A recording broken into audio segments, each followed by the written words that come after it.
Every strategy you have seen so far uses options at a single expiry date. The calendar spread introduces a second dimension, time. You sell a near-term option and buy a far-term option at the same strike. The near-term option decays faster than the far-term option. Every day that passes, the short option loses value more quickly than the long option, and you pocket the difference.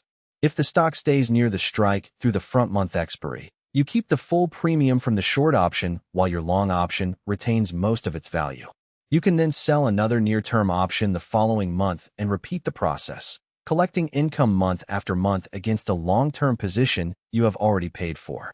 In this video, I will show you exactly how the calendar spread works, why theta decay makes it profitable, and how to build one on Apple using Tiger brokers with real options chain prices. A calendar spread uses two options with the same strike price, but different expiry dates, one near-term, one far-term. You sell the near-term option to collect premium, and you buy the far-term option to maintain your directional exposure. Because near-term options decay faster than far-term options, a principle called the convexity of theta, the short option loses value more rapidly every day. You collect the decay differential. The net debit you pay equals the price of the far-term option minus the credit from the short near-term option. That debit is your maximum risk on the position. Maximum profit occurs when the stock is sitting exactly at the strike price on the front-month expiry date. The short option expires worthless, and the long option retains the most time value because it is now closer to at the money with significant time remaining. The calendar spread is a theta harvesting strategy that profits from time, not from a large price move. Theta decay is not linear. It accelerates in the final weeks before expiry. A 90-day option might lose 2 cents of value per day from time decay. A 30-day option on the same strike loses 4 cents per day. A 7-day option might lose 8 cents per day.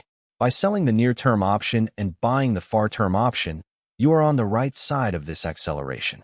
The option you are short decays faster than the option you are long, and the difference in decay rates is your daily income. This relationship is most powerful when the stock is near the strike price. If the stock moves far from the strike in either direction, both options lose value at more similar rates, and the spread collapses in value. The calendar spread is therefore a low volatility, stay near the strike strategy, the ideal companion to the covered call and cash secured put when you have a mildly directional to neutral view on the underlying. The calendar spread comes in two forms. The neutral calendar uses at-the-money options. You expect the stock to stay near its current price through the front-month expiry. Maximum profit is achieved when the stock closes exactly at the strike at the near-term expiry. The diagonal calendar, also called a diagonal spread, uses different strikes for the two legs. You might sell a near-term out-of-the-money call while buying a far-term at-the-money call. This adds a directional bias to the position, similar to a covered call, but without owning the shares. Both forms share the same core mechanics. Sell near-term, buy far-term, profit from the decay differential. In this video, we focus on the neutral at-the-money calendar, the cleanest version to understand, and walk through a live trade on Apple to illustrate every number from entry to expiry. Apple is trading at $182.50. You believe Apple will stay in a range around $180 to $185 for the next 30 days, with no major catalyst expected. You select the at-the-money $182.50 strike for both legs. Near-term leg, sell the 30-day $182.50 call at $3.50. Far-term leg, buy the 60-day $182.50 call at $5.50. Net debit, $550 minus $350 equals $2, $200 per contract. That $2 debit is your maximum risk on the position. Maximum theoretical profit occurs when Apple closes at exactly $182.50 at the 30-day expiry. The short call expires worthless, and you still hold the 60-day call, which now has 30 days of time remaining and is at the money, worth approximately $3.50 to $4. Net profit at ideal outcome. $3.50 minus $2 equals $1.50, a 75% return on the debit paid. Key numbers for the Apple calendar spread. Net debit paid.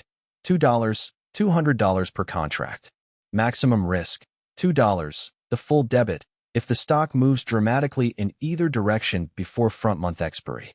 Maximum theoretical profit, approximately $1.50 to $1.75, 75 to 87.5% return, when Apple closes at 182.50 at front-month expiry. Profit zone at front-month expiry, approximately 175 to 190, a $15 wide zone centered on the strike. Outside this zone, the spread loses value as the short option moves deeper in the money or as both options lose time value if the stock moves far from the strike. Vega exposure. The calendar spread benefits from rising implied volatility. The far-term option is more sensitive to 4 changes than the near-term option, so when 4 rises, the spread gains value. This makes the calendar spread in 4 long position, unlike the iron condor or covered call, which benefit from falling 4. The profit and loss diagram for the calendar spread at front-month expiry. Horizontal axis, Apple's price at the 30-day expiry. Vertical axis, profit or loss in dollars. The shape is a hill, not a V like the straddle and not a tent like the iron condor. At the center, the strike price of 182.50, the hill reaches its peak, maximum profit. Moving left below 182.50, the short put loses value faster than the long put, and the spread narrows. Profit declines as the stock falls further from the strike. Moving right above 182.50, the short call moves in the money and the spread narrows as the short leg gains value against the long leg. Profit declines as the stock rises further from the strike. At the extreme left or right, beyond approximately 175 and 190, the position begins to show a loss. The hill shape means the calendar spread wants the stock to stay near the strike through expiry, calm, orderly, range-bound. On Tiger Brokers, navigate to the Apple options chain. You will need to toggle between expiry dates. Select the 30-day expiry first. At the 182.50 strike on the call side, bid 330, ask 370, mid-price 350. This is the near-term leg, sell to open, 1 contract. Now switch to the 60-day expiry. At the same 182.50 call strike, bid 530, ask 570, mid-price 550. This is the far-term leg, buy to open, 1 contract. Some brokers support calendar spread order tickets that execute both legs simultaneously. In Tiger, enter the calendar spread order with the near-term expiry as the short leg and the 60-day expiry as the long leg, and enter a limit debit of $2. The platform displays your net debit, the approximate profit zone, and the theoretical maximum profit based on current volatility. Always enter as a limit order. The 2 different expiry dates mean bid-ask spreads can compound if executed separately without price discipline. Scenario 1. Apple stays near the strike through front-month expiry. 30 days later, Apple closes at $184, $2 above the strike, but within the profit zone. The short 30-day 182.50 call expired in the money by 150. You owe the buyer 150. Your long 60-day 182.50 call now has 30 days remaining, and Apple is trading at 184, close to at the money. The 60-day call is worth approximately $4 with 30 days of time remaining. Net position value, $4 long minus 150 short equals $250. You paid $2. Profit, 50 cents, $50 per contract. Not the maximum, but a positive outcome. Had Apple closed exactly at 182.50, the short call expires worthless, and the long call retains $350 of time value. Net profit, $350 minus $2 debit equals $150, the ideal outcome on a stock that stayed precisely within range. Scenario 2. Apple makes a sharp move in either direction. Apple surges to $195, $12.50 above the strike. The short 30-day 182.50 call is worth $12.50 in intrinsic value. You owe the buyer $12.50. Your long 60-day 182.50 call is worth approximately $14. It is deeply in the money, but the time value has collapsed because the stock has moved so far from the strike. Net position value, $14 long minus $12.50 short equals $150. You paid $2. Loss, 50 cents, $50 per contract. A small loss, not a catastrophic one, because the long far-term option partially offset the short near-term option's loss. The calendar spread's defined risk, the net debit of $2, limits the maximum loss to $200 even in an extreme move scenario. Both legs move together when the stock moves far from the strike, preventing the spread from widening to a large loss. The monthly income approach, rolling the calendar forward. After the front-month expiry, Whether the short leg expired worthless or was closed before expiry, you still hold the 60-day call with 30 days remaining. You can now sell the next 30-day call against it at the same strike. If Apple is still near $182.50, the 30-day call is again worth approximately $3.50. You collect another $3.50. Your long option originally cost $5.50. You have now collected $3.50 in month 1 and $3.50 in month 2, total of $7. Original debit, $2. After 2 months of selling near-term calls against the long option, you have not only recovered the initial debit, but generated $5 of profit on a $2 investment. This is the compounding power of the calendar spread as an income strategy, selling time against a position you have already paid for, month after month, for as long as the stock remains range-bound. Calendar spread versus covered call, the key difference. A covered call requires you to own 100 shares of Apple. At $182.50, that is $18,250 of capital. You sell a 30-day call and collect $3.50 premium, a return of 0.19% on capital deployed. The calendar spread requires only $200 of capital to deploy the same short call position. You collect the same $3.50 premium against a $200 investment, a return of 175% on capital at risk. The covered call has lower risk because the stock ownership offsets the short call's risk. The calendar spread uses far less capital but carries the risk of the long far-term option losing value if the stock moves dramatically. For traders who want short call income without owning the underlying stock, the calendar spread is the capital-efficient alternative, a synthetic covered call position without the share purchase.